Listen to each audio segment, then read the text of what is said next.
Welcome to Rewatch and Rank. On this channel, we rewatch older TV shows, provide a summary and opinion on the episode before ranking each of the episodes against each other. Today's episode is Charmed Season 2, Episode 3, The Painted World. Episode in a nutshell is just a brief reminder of what happens within this episode. So the main plot of this episode is essentially that a woman named Jane brings a painting to Prue at her workplace, very anxious to sell it and not really caring about how much it sells for, just that it sells and it sells quickly, as everyone in her family who has had the painting has gone insane and she just wants rid of it. Prue then processes the painting as the auction house typically would, and when an x-ray is done, one of the assistants, Joe, comes in and shows that there's some wording that's only visible through an x-ray of the painting. And Prue sees the words and she reads them out loud, the Latin words, and ends up sucked into the painting. Once she's inside of the painting, she is then basically confronted by Malcolm, who claims to be a mortal who was cursed into the painting after a witch named Nell. He broke up with her.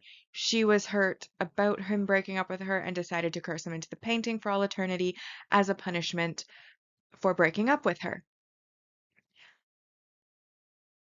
They then work together to try to send a message to those outside of the painting, specifically Piper, which is when, of course, in the real world, outside of the painting, Piper comes in to the office, sees the words from the x-ray and the painting, and realizes, because Prue hasn't come home and that's why she went to check on her, that something's happened to Prue.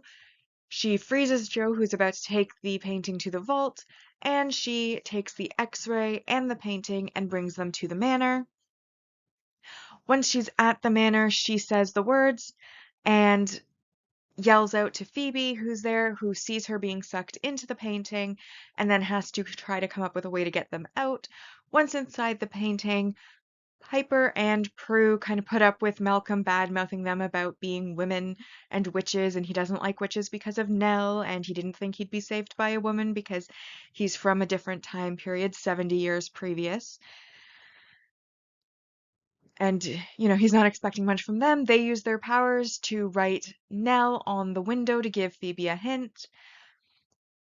Phoebe, while helping Jenny with a paper very badly, sees the glow in the painting, uses a magnifying glass to be able to see that they have written Nell, and then because she's under the influence of a smart spell, which we will speak about when we talk about the subplot,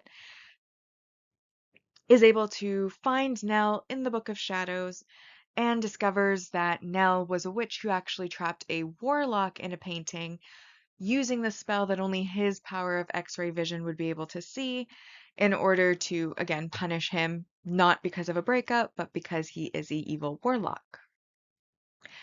She then decides, using her street smarts, to basically put the reversal spell on Kit's collar and send Kit in. At this time, Malcolm's on watch. He finds Kit first, takes her collar, lets himself out, leaving Piper and Prue still stuck in the painting.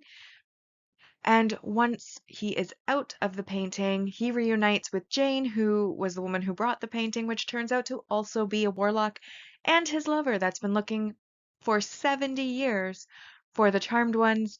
And because Prue had revealed, or sorry, not Prue, Piper had revealed to him and Prue within the painting that Phoebe was under a smart spell until 7, he decides to leave, and then he comes back at 7 once the spell has worn off for Phoebe and, of course, attacks her.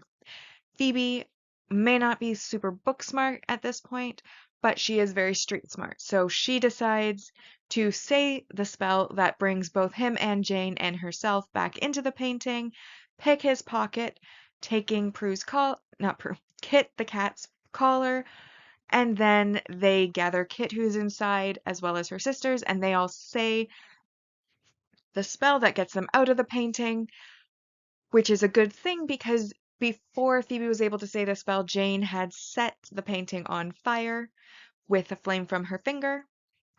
And so her and Malcolm meet a bit of a fiery end.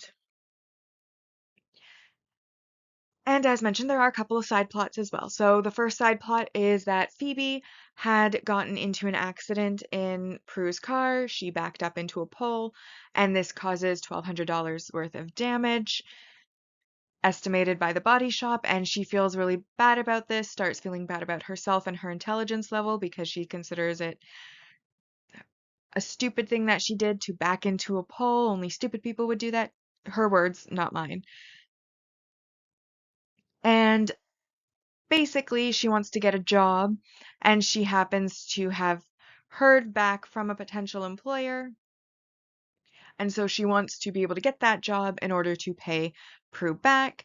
When she arrives at the interview, however, it is filled with a bunch of people who had Ivy League educations, are in power suits, and she's basically one of many that they're considering. And in order to get to the next step in the interview process, she is given an aptitude test to take home. Once she takes it home, she then uses.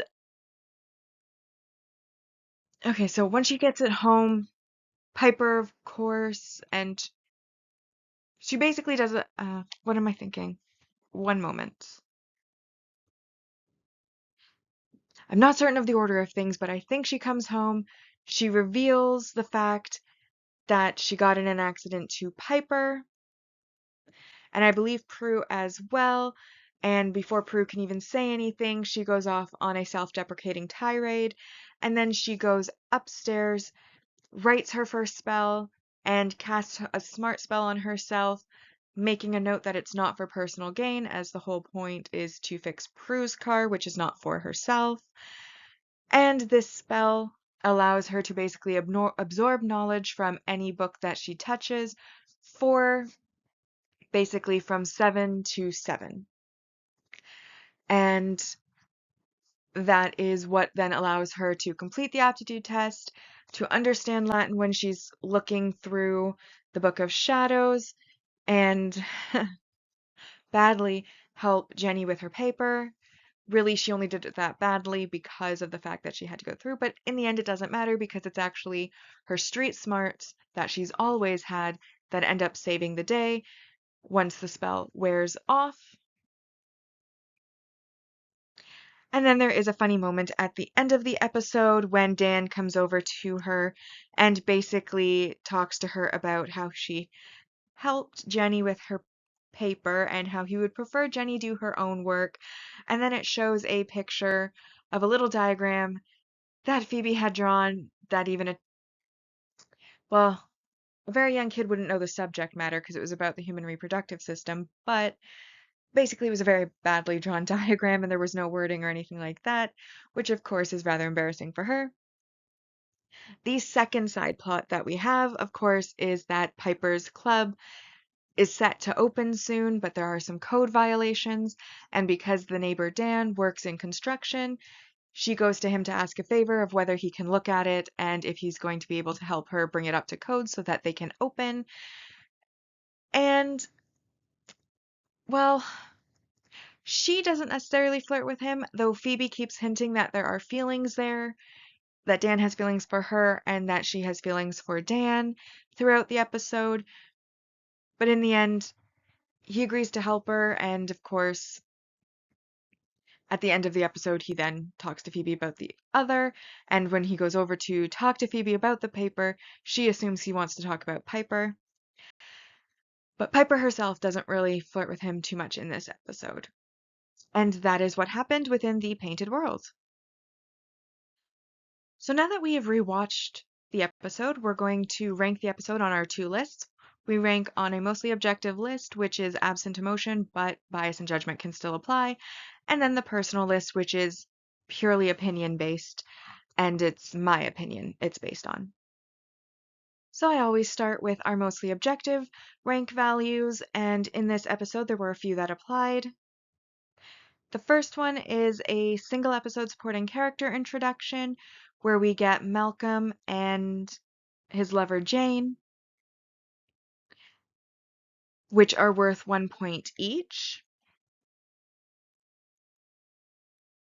Then we get a multi-episode supporting character development where we learn that neighbor Dan works in construction. Then we get some multi-season main character growth, which comes from Phoebe. Obviously, at the start of the episode, I had mentioned she was very insecure about her level of intelligence. She didn't go to college. She tries to get this job. It's filled with Ivy Leaguers. She gets a bit of an insecurity complex. She thinks she's stupid for hitting her, like backing into a pole. And she just really is self-deprecating throughout the beginning of the episode, specifically regarding her own intelligence. However, by the end of the episode, she has realized that there are different types of intelligence in the world, different types of smarts.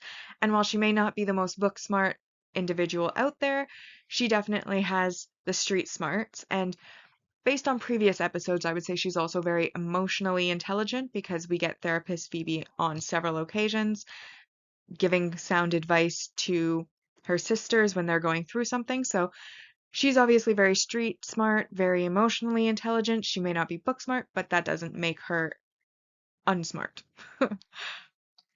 So by the end of the episode, she's realized this as well, that book smarts are just one type of smart, and clearly, since it was her street smarts that saved the day, her pocket picking that saved the day, I think she comes to realize that very well. And then the next piece is the world building aspect, which is just basically a call out that in the past it's been hinted by Grams and Patty when they went to that 70s episode that in the future, that not in the future, but just witches in general are able to create their own spells and that they can create spells for various purposes.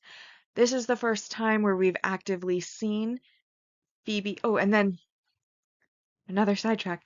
In Morality Bites, which was the last episode as well, it also showed that their future selves had seemingly created many spells, as there were many unfamiliar spells within the Book of Shadows. But this is the first time that we actively see one of the sisters writing out the spell and actively creating it and using it, and that I feel is worth calling out. So it's the first time that Phoebe writes a spell of her own and then uses it. Wow, and that brings us to 12 points overall. However, there is also some negative, which is, of course, a character regression. In the previous season, we had several episodes where the consequences of personal gain were outlined. And in this case, Phoebe is using a spell to make herself smarter. Now, in the spell, she says, oh, and P.S., there will be no personal gain. But the fact of the matter is, you're using it to get originally her plan was to use it to get a job to pay for Prue's car. But once she had the job, I highly doubt that she was planning to immediately quit after she got just enough to pay for the car. She would probably have continued at that job, which means she would continue to financially gain from that job, which means that she would be also getting benefits from that job, which means that she would always be gaining personally from that job once the initial payment to Prue's car was done, which is going to be personal gain. So even if she says, OPS, there won't be any personal gain, doesn't change the fact that had she gotten the job and had she decided to go through with it, it would have been personal gain. Hands down, completely. Duh.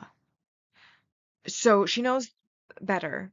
She is definitely using this to solve a personal problem of hers to cheat life by using magic, which has been established in the show and by the characters for an entire season so far, that is a big no-no. So that is a character regression because she does know better.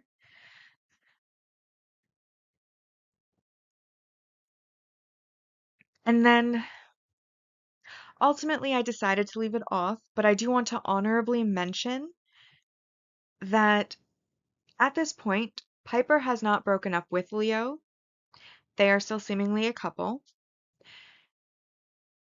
And yet, Phoebe at least, and even Prue a little bit, seems to think that she and Dan are going to become a couple, even while she's still with Leo, which I think is very negative messaging and behaviors.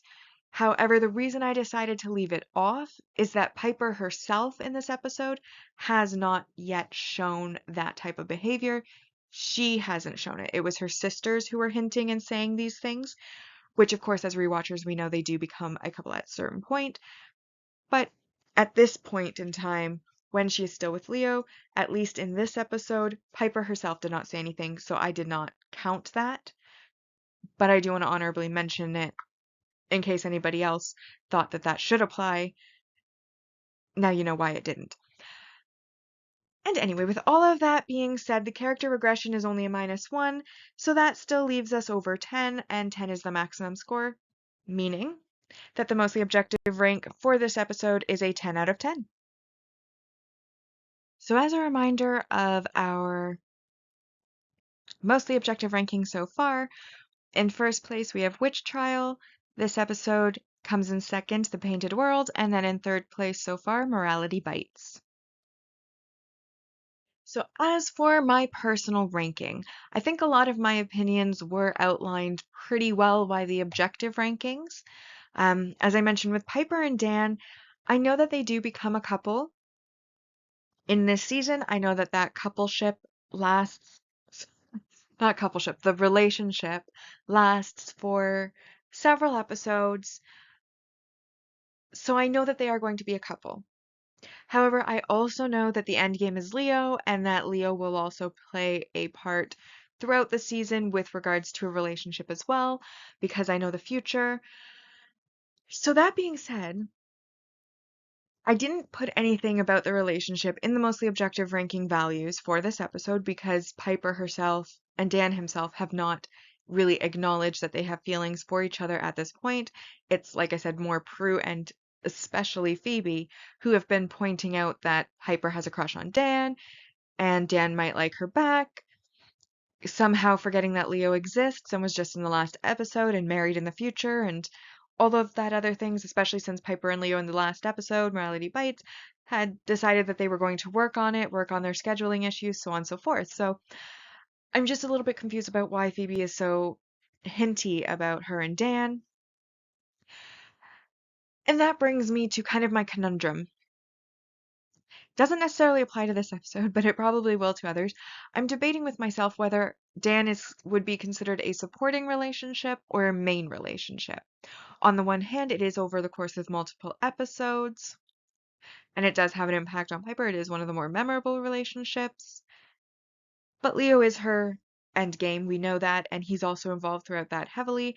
So I haven't decided yet, and I am pre-recording. So probably even if you wanted to leave comments on whether or not it should be a supporting or a main relationship, because I'm pre-recording, it probably won't make a difference.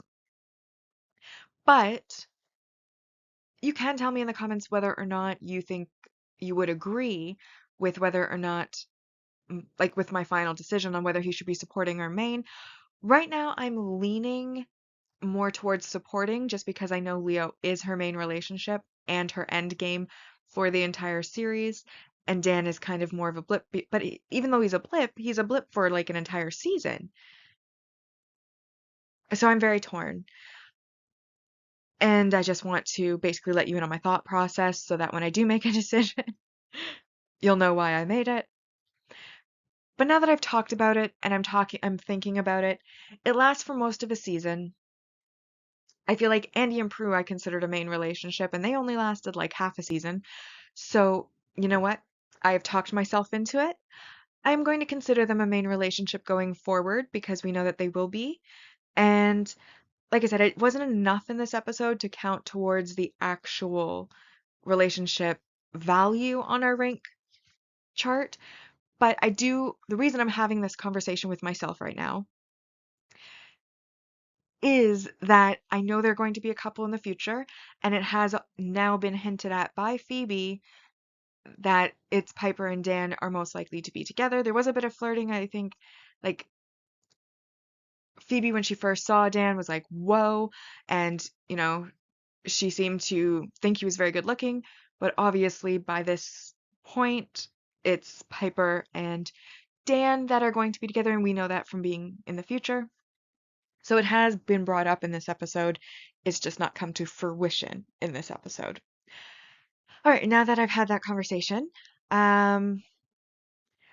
like I said, I felt a little bit icky about it because she is still with Leo and Phoebe knows this, and yet Phoebe is hinting that she should be with Dan. And, Phoebe and Leo didn't seem to have any like real beef, so I'm not really sure why she's pushing Piper or pointing Piper in Dan's direction. I didn't really love that. I also really didn't like Phoebe's self-deprecation in this episode. The I understand the character growth that it caused, and I understand why it would be in the episode, especially as it was the main reason why she was able to help Prue and Piper when they got trapped in the painting. So, on a logical note, from the perspective of creating the show, I understand why she went through this little bit of a slump before with the growth in this episode.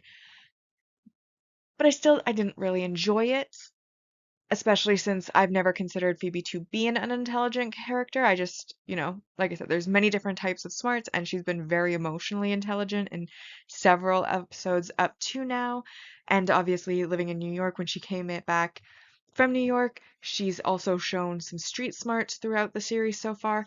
So I've never once thought of her as an unintelligent character. So for her to be so self-deprecating and believing herself to be that in this episode, it was like, I don't know where it's coming from. I don't agree with it. Help me out here. But that again is a minor thing. And then, the whole